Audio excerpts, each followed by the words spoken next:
Let me start with a short story. There once was an ambitious young man, a game developer destroying noobs in Japan. King of Fighters was the game he played. His amazing skills made his opponents dismay. But our hero hated the wins that he denied, so he decided the world needs to get Masahiro Sakurai. The fighting game is a genre mired in tradition. Although there are many subgenres that have big key differences, for better or for worse, fighting games are still a genre that values sticking to tradition over change. It's ironic then that the most successful and well-known fighting game franchise of all time is the one that was not only deliberately designed to ignore tradition, but did so to the point that some people debate if it should even be considered in the same category as Street Fighter or Tekken. Smash Bros. Has transcended the normally niche fighting game genre in such a way that has never been seen before or since, and had so much hype around it that it literally broke Twitter a couple of times. This huge success means other companies have tried to get onto the train with mixed results. So as someone who has put entirely too much time playing and thinking about this series, I wanted to make a video about these Smash Bros. Clones, where they went wrong, and use those lessons to show how to copy companies correctly.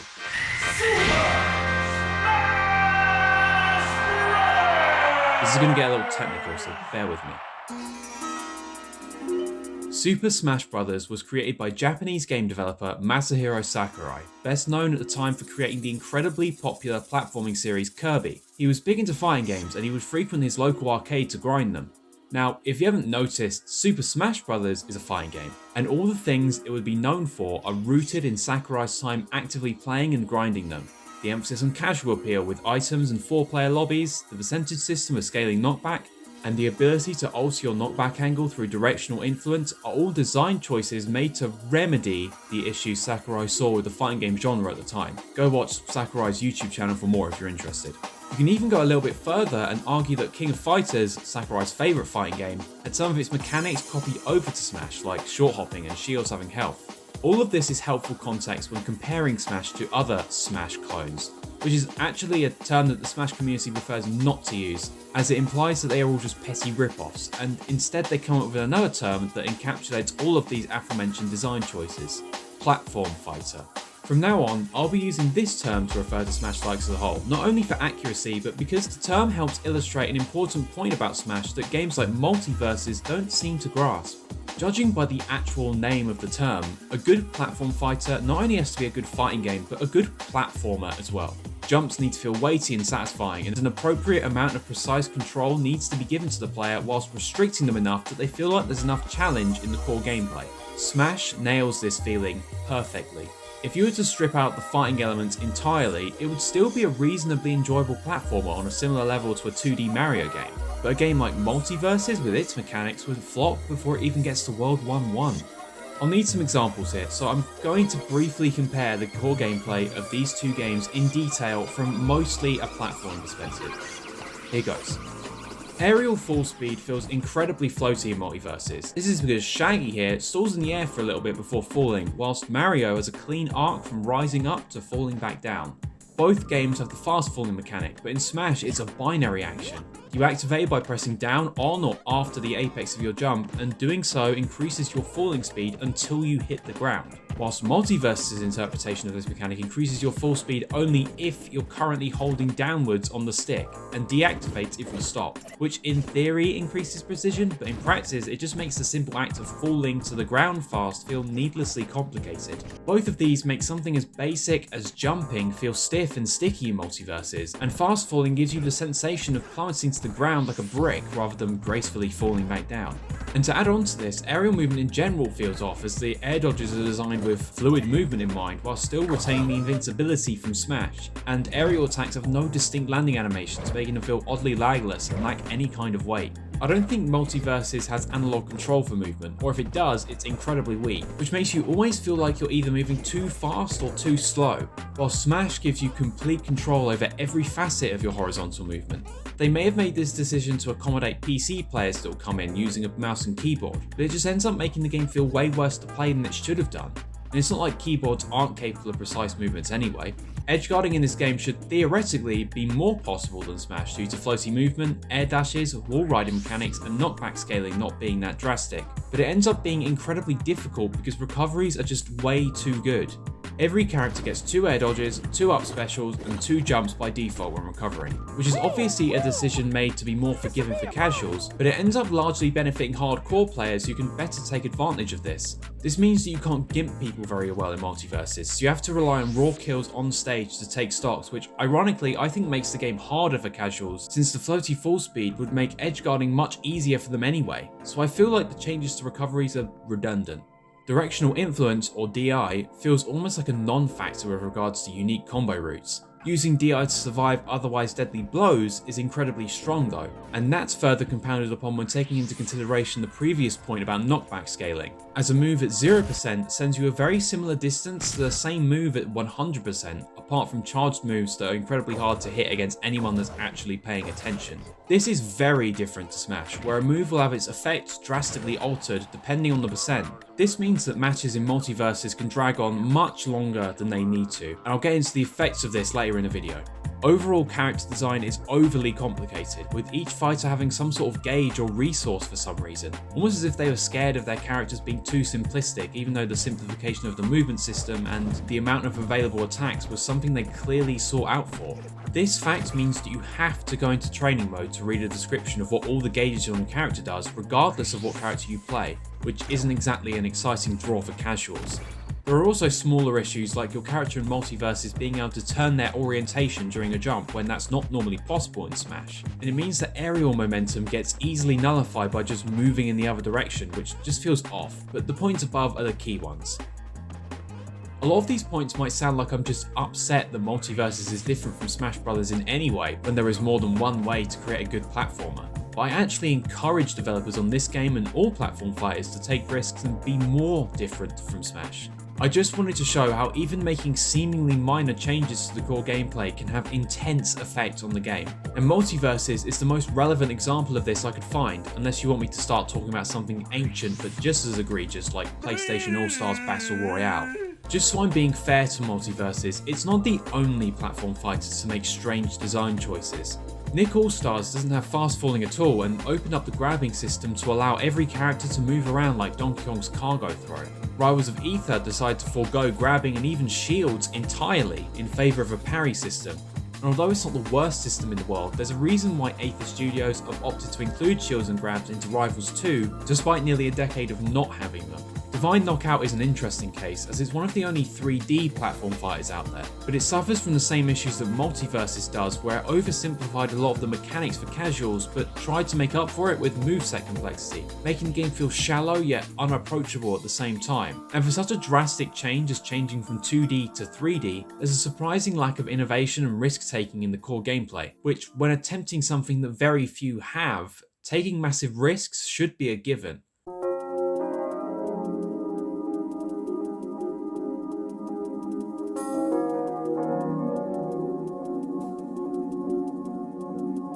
There's a massive grey area when it comes to this discussion, as it's a difficult job for a developer to balance change with tradition, but there has to always be an understanding of what the core gameplay elements of a genre is and why they are considered core gameplay elements in the first place. Multiversus ported over and later tinkered with a lot of Smash's mechanics just because it felt like it had to not be called a petty rip-off. But just because you can change something doesn't mean you should.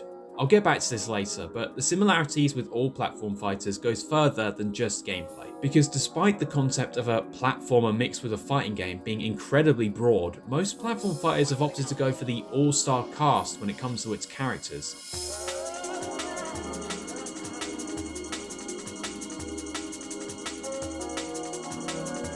Core mechanics are the backbone of any game, but what can often determine if a product really feels inspired is what you build on top of it. The music choices, the art style, the sound effects, the way the UI looks, and what the characters are like. It's the small touches in the end that counts towards a final product, and Smash is no exception. With the roster being made up of iconic gaming characters, it's obvious for the original compositions and remixes to all give off a feeling of celebration of the history of games. And even the menus in Smash with their big, sharply shaped buttons are iconic.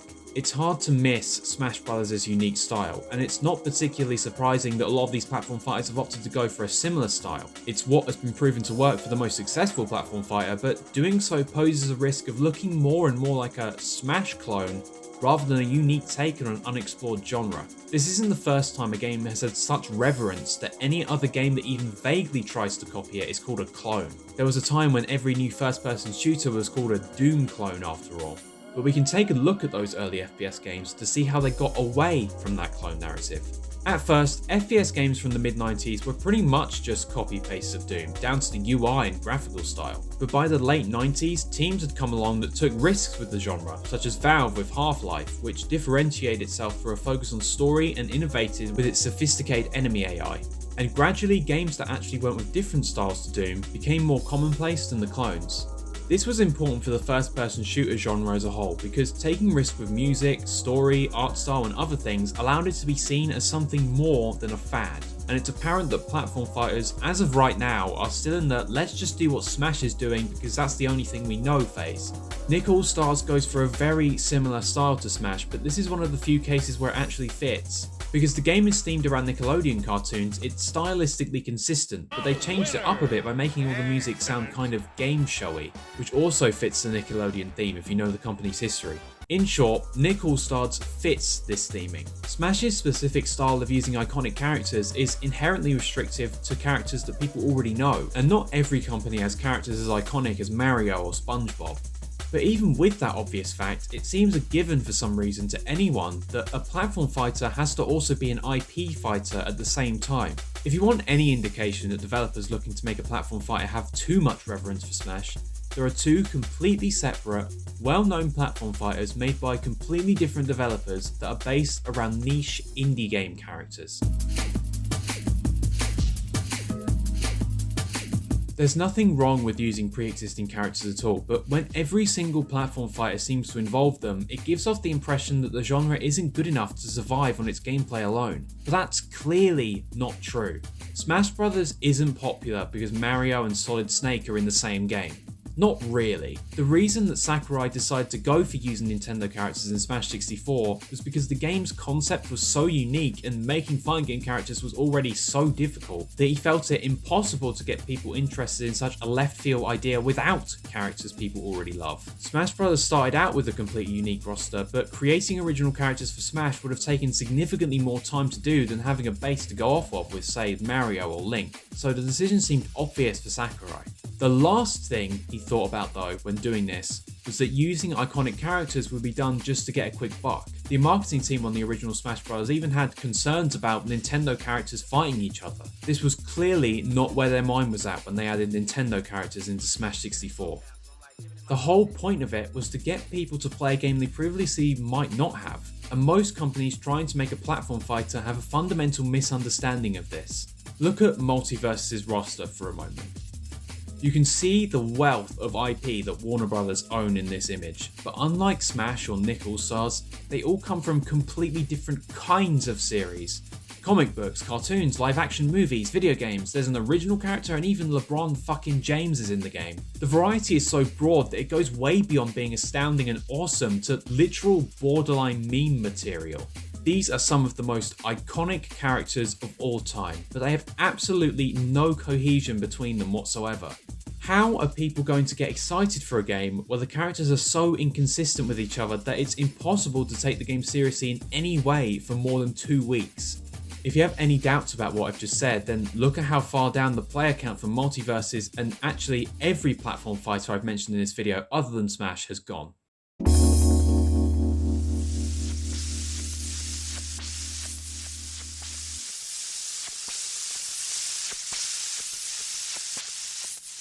I said it before and I'll say it again. Life moves pretty fast. You don't stop and look around once in a while, you could miss it.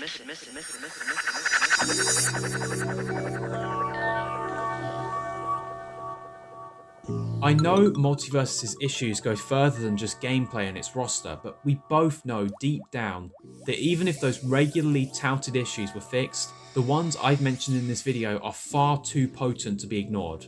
In regards to everything I've said in this video, I have a question for you all, and I want you to really think about this. Why is Super Smash Bros. A good game?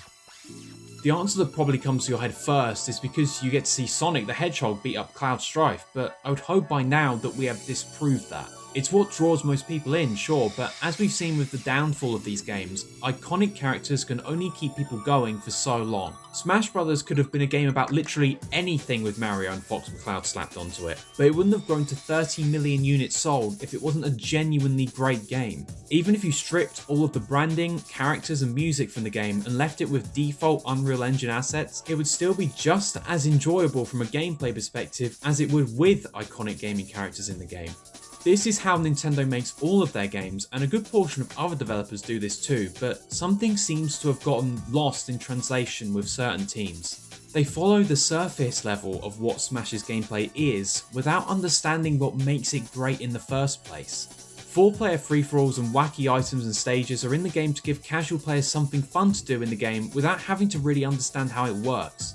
You don't need to worry about simplifying the game for them in this scenario, but very few other platform fighters even have items despite this. The percentage system and directional influence was made because Sakurai felt that as fighting games became more combo focused, they became less focused on strategy, and he wanted to make a game that had a combo system that focused more on improvisation. However you may feel about that statement, having a player get knocked back at different rates depending on their health and being able to influence their own knockback angle are perfect for a game where comboing feels more like a game of improv rather than feeling like you're executing a predetermined series of inputs. Smash didn't really do this well at first, since the first game didn't have DI at all and hit stun was incredibly long, so you basically just got comboed to death off of any hit. And the recent games have also kind of forgotten this over the years, to be fair. Since the best iteration of this improvisational combo system and even the platforming mechanics is in Smash Bros. Melee, the second game in the series. And it's the biggest reason why many people consider it to be easily the best Smash Bros. Game.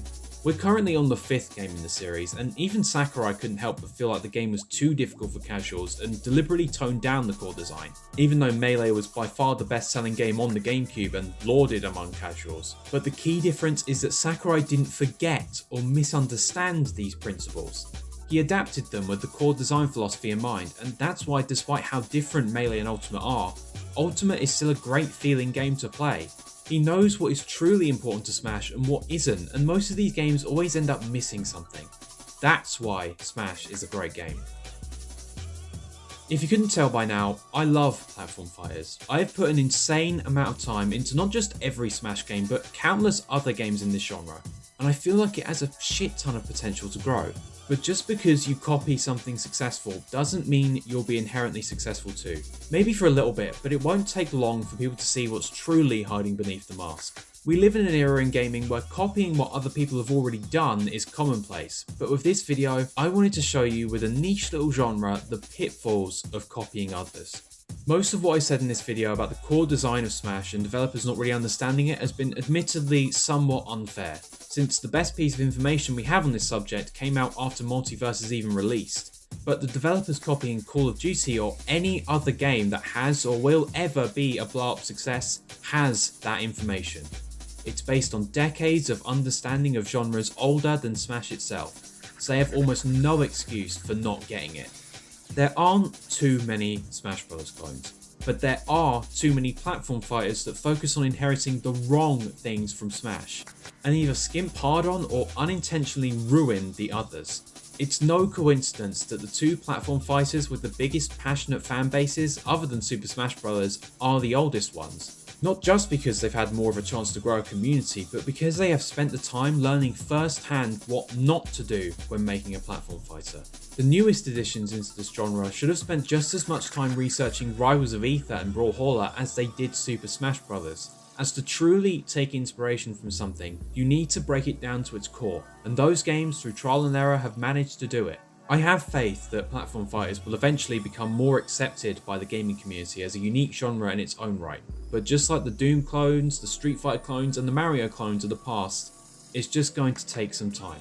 I hope this video can not only be useful to anyone who wants to make a platform fighter, but to anyone making any kind of game based on a pre-existing premise. Copying is straightforward, but taking inspiration from someone else in a way that feels fresh is one of the hardest things you can do when making a piece of art. And I encourage anyone who is willing to try and stop cloning and take the risk of creating, even if what you come out with is a bit rough around the edges.